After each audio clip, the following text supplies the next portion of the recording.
part of it. With that, I want to introduce my colleague, Marjorie Taylor Greene.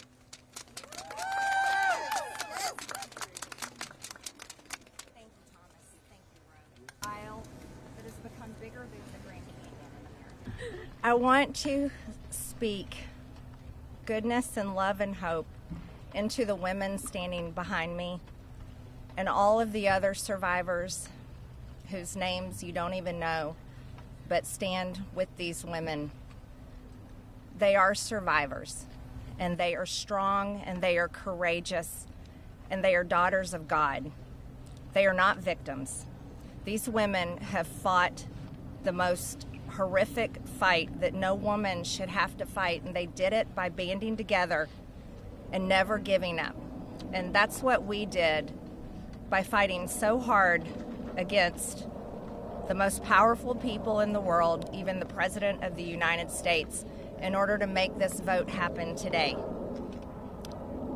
I was called a traitor by a man that I fought for 6 years for. And I gave him my loyalty for free. I won my first election without his endorsement, beating 8 men in a primary. And I've never owed him anything, but I fought for him for the policies and for America first. And he called me a traitor for standing with these women and refusing to take my name off the discharge petition. Let me tell you what a traitor is. A traitor is an American that serves foreign countries and themselves. A patriot is an American that serves the United States of America and Americans like the women standing behind me. And I want to tell you that this only became possible today because the American people, whom we serve as representatives here in Congress, demanded that this vote happen, and they put more pressure on every single elected politician in this city than has ever been put on them. And today you are going to see probably a unanimous vote in the House to release the Epstein files, but the real fight will happen after that. While I want to see every single name released so that these women don't have to live in fear and intimidation, which is something I've had a small taste of in just the past few days, just a small taste. They've been living it for years. But the real test will be, will the Department of Justice release the files? Or will it all remain tied up in investigations?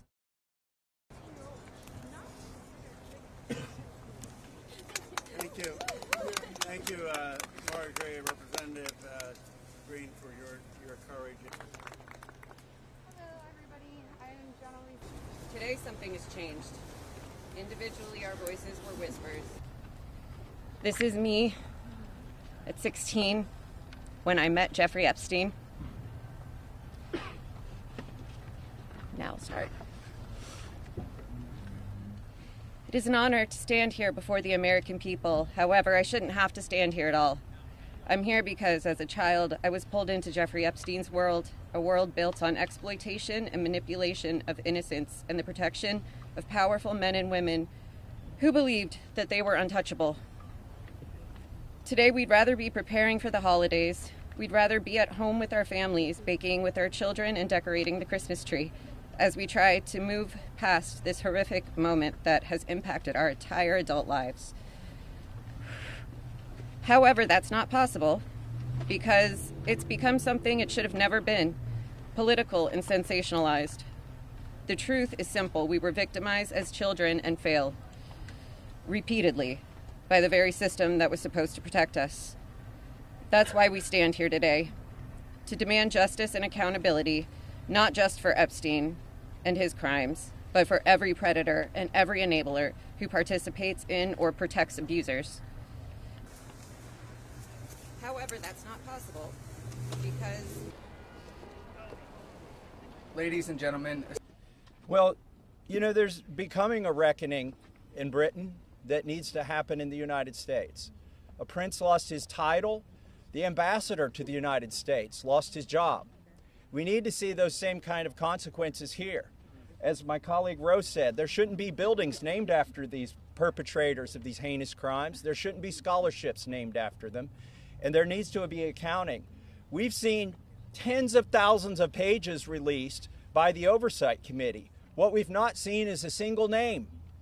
So I implore you to look and see if we have true justice and transparency in here. And the survivors will know when that has happened. And I do think that Prince Andrew does need to come and testify at our Oversight Committee, and that can be bipartisan. But I share Thomas's view that the urgency that the British people have shown in getting justice needs to inspire an urgency here in America.